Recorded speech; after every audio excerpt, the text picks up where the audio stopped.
Hey guys, how you doing? Good. Hey, All Rob. right. Boy, I'm feeling pretty good after that game. What do you think? Never in doubt. Escape. Never in Dobbs. 11 in a row.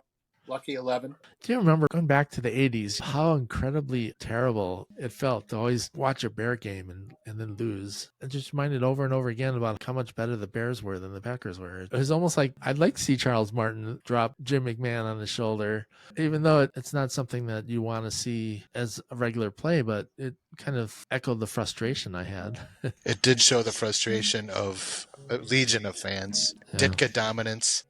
So I used AI in big parts this time. AI, of course, is one of our partners for our podcast because AI replaces the moments where I can't actually use live footage or live anything because I didn't pay for it. It's copyrightable. So I just create my own content using what I think happened, and then AI just takes what I think and puts it in pictures. So this is a picture of anklets. I just asked AI, I wanted to recreate the catch that he made between the Bear players. And I also asked them to make small ankles to make it more realistic.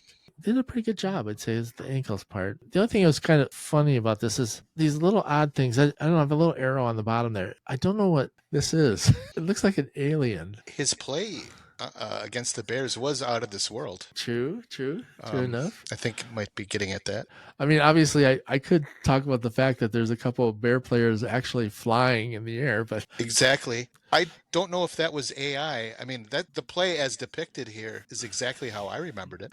the players were flying around, and this is... Unsuccessfully. So I actually have a couple more. I don't know what is on the left side. It looks like a tree on the top of the stadium. And then there's another football. That's a trick. Maybe LaFleur called that. And it looks like there's an alien landing in midfield beneath Anklet's rather large knee. Then the other thing is one of the Bear players is wearing a Packer hat. What? Secretly wanted to be traded to the Packers. There's two Brian Urlachers. Both came out of retirement, one playing for the Pack and one for the Bears.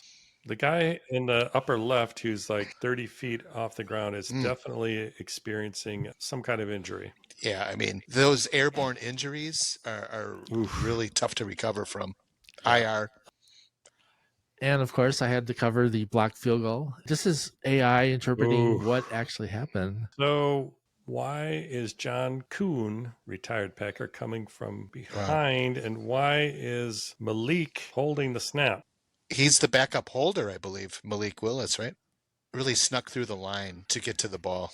I had to look up a little stat on this. It was 13 blocks so far with 683 field goal attempts for under 2% chance that this was ever going to happen. So that's just how much that God just didn't want the Bears to win. That felt about right. Because of this, there are a lot of angry Bear fans that are saying that what the Packers did to block the field goal was illegal. It was rigged. Cheating. What happened is that you don't touch the snapper's head or shoulders. You can hit the side of his body. In this case, he's being run over. And do you think it was a flop? Oh. Well, the ref, he's responsible to making sure that the long snapper is not getting touched on the head or shoulders. He's too far away. He couldn't see that. Yeah. Is that leverage penalty or something? I just think that he's protected like a quarterback. I don't know where that rule came from. I mean, like the whole idea of a long snapper, just in general in football, is wrong. Right. You have a guy who's taking a spot on your roster that just does one thing and barely does it well. People used to make fun of kickers and punters, but at least they're doing something. But a long snapper, all he does is go out there and take the ball and throw it 15 yards or 10 yards or 7 yards or whatever it is. And that's their whole job. And now they're protected. It's like they're more protected than a quarterback. It's a very specific skill. And as you recall, the school that really put out the long snappers, Azusa out of San Diego, yes. Pacifica, it's a world-class institution, and they would differ with you, I think, the long snapper program there. I'm just trying to think of what other sport do you have where one guy can take a position that just shows up maybe 5 times a game and has no effect on whether the game wins or loses other than getting the ball to where it's supposed to go. Like baseball, designated hitter? I mean, at least he hits the ball. Ideally. Hockey, goalie, he's doing stuff. Name a sport. Like soccer, is there a place in soccer where a guy just gets a spot and all he does is kind of stand in the corner and every once in a while he runs out there and kicks the ball? Goalie. I mean, he's got to get in the way of the ball as much as possible. He's the only one that can use his hands. And he just didn't have hands either. It's like extendo gloves. Yeah, they're Yeah. nice. I feel like you're really zeroing in on this position as not being so much a long snapper as a long slacker or a wrong slacker. Wrong snapper. Yeah, too specific. He's got to do something else. Put him on special teams as well. Yeah, he's like tackle somebody. Or block the guy that blocked the field goal. It's a recent phenomenon too, right? We have centers now that take the ball and, well, for the most part, except for the Lions game, hike the ball up to the quarterback to a spot. And it's almost the same motions. It's the same muscle pieces that are moving. So a center who snaps in the shotgun position should be able to do long snapper duties as well, Or vice versa. thus only needing one roster spot instead of those two. If you can have a player be designated as essentially not playing, he shouldn't take a roster spot. Practice squad. No squad or extra guy. Come up with a word for him, right? Extra squad. You know, Pat McAfee, of course, had to chime in on this. He thinks it was just cheating. He spent a whole 8-minute segment on it. The Bears felt so strongly about this, they complained to the NFL, and the NFL said, yeah, there's probably a penalty there. What does this all mean that they spent all this time talking about this one play? Obviously, it won the game, right? It won the game. Game was over. Refs ran off the field. Lambeau leaps would have happened if it was in Green Bay, you know. True. I think this is just Bear fans frustrated beyond. They've lost 11 in a row. This is something that they just said, well, we can at least say 11 asterisk. Bring it up at the NFL meetings next winter. An asterisk win is still a win. People who win by 30 points, you win by 1 point. It still counts as a win. A win is a win. All right. There's another week goes by that there's not Princess news. Princess got another guy fired. So he got rid of the coach. He's got rid of the GM now. And on top of everything else, everyone says that Rodgers is gone. So I want to make predictions for 2025. Where are we going to find the princess next year? I used AI to help me with this. Of course, why not the Minnesota Vikings? Natural choice. Follow in the Favre path. Minnesota Vikings used to be known as the Packers West. Aaron Jones is already there. There's probably a kicker or long snapper or somebody over there already that used to play for the Packers is probably on staff too. Plus he gets to play the Packers twice a year. Yeah. Yeah. All right. So who else could it be? I got another one here for her. Who else did Aaron Rodgers say that he wanted to play for? The Chicago Bears. Ooh. Jonathan Biles is there, I think. He's laying the path. Jimmy Graham used to be there for a little bit, the tight end. Oh, the old man. Jimmy No. No. Oh, No. Mercedes Lewis. Yes, Mercedes he's still there. Man, I remember when he was drafted in 1984. That was an exciting year. Wow. Yeah, it was a good tight end year. He doesn't have to worry about passing it to him. Well, he's more of a blocking tight end, but occasionally shows up for a play. Good for a touchdown or two for the course of a season. At least he's doing more than what the long snapper is doing. A bit more, yes. So who else? Oh, what's that Peaches and Herb song? Reunited with McCarthy. Both got their start practically at the same time. Why not end it at the same time? And I also asked the staff to put the tattoo on. Yeah, Nice. So they made sure that it had some authentic look to it. Yeah, that might be the place for him to end up. On his hand towel there, tucked into his waistband, again, that little alien seems to be there. Is this AI run by people from another planet? Alien intruders, AI? And if you look carefully at that tattoo on Aaron Rodgers' fake bicep, it looks a lot like a alien lunar LZ.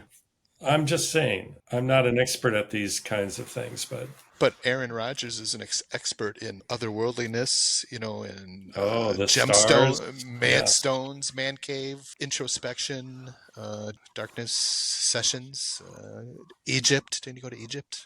He's probably been to the Sphinx. If there's something that needs to be figured out, he's going there. Oh yeah. So if you're sitting in a cave, right, and there's no light at all, how do you go about taking a dump? Oof. That is an eternal question. Carefully. You may have to call on other worldly sources to figure that one out. I think you use the inner eye in that situation, which is the same eye that appears on the pyramid on the dollar bill. Oh, a pyramid, ancient Egypt, money. Mike, it's all connected. Mason's Lodge. Or is it the Shriners? So you call on the pyramid eye of the dollar bill. Mhm. Yes. Corner. Is it dollar or quarter? No, to the corner of the cave where you deposit. Not $1, a different sort of deposit. Do they have toilet paper then too, or When you eat clean, Rob, you need no toilet paper. Exactly. how does that work? The long snapper may know. He's got to know something else besides snapping. So I think that might be one of his duties. John, listen. What does it take to be a long snapper? Grit, determination. Does it really? I think you could Fake just like grit? pull a guy out in the field, put pads on him and a helmet, and Probably. I could see a case where in halftime or the guy that has to kick the 50-yard field goal to get $1 million. Mhm. They should just have a contest like that for the long snap. Yeah. Pick random numbers from people who are sitting in the stands. They say, okay, here, bend over and try to hike it. And if it can go 15 yards, you're in. To motivate people, they could have a discount on the pro shop. Anything in the pro shop, 50% Yeah. off. I like that. They could give them a hat, and the hat could say, I was the long snapper. And people will still pay for their tickets to go to the game for the opportunity to play on the field. So, all right, I have one out of the box pick. Cleveland Browns. Oh, yes. Ooh, yeah. There's that tat again. Wow. Oh, look at that eye. You can really see it now. And Oh, there's yeah. some sort of a wolf-like beast on the left and a lion on the right. And there's Uranus. I remember when he first got his tattoo. It looks a little bit more busy now than it was. He's adding to it. Is that the actual tattoo? Yeah. Oh, I thought that was some made-up thing that a teenager did. Wow. Don't you remember he had that girlfriend? Blue of Earth. And she was the one who helped him design that. It was a very vulnerable time in Aaron Rodgers' life. Every line, every dot, every symbol on that has a representation of something really important to Aaron Rodgers. Wow. And it means a lot to him more than it means to us. He really wears his life on his sleeve, or sleeveless, He carries the team on his sleeves. but rolled up so everybody can see everything. Yeah. All right. Okay. Thanks a lot, guys. Bye. I'll talk to you. See you All right. later. All right. Go Pack Go.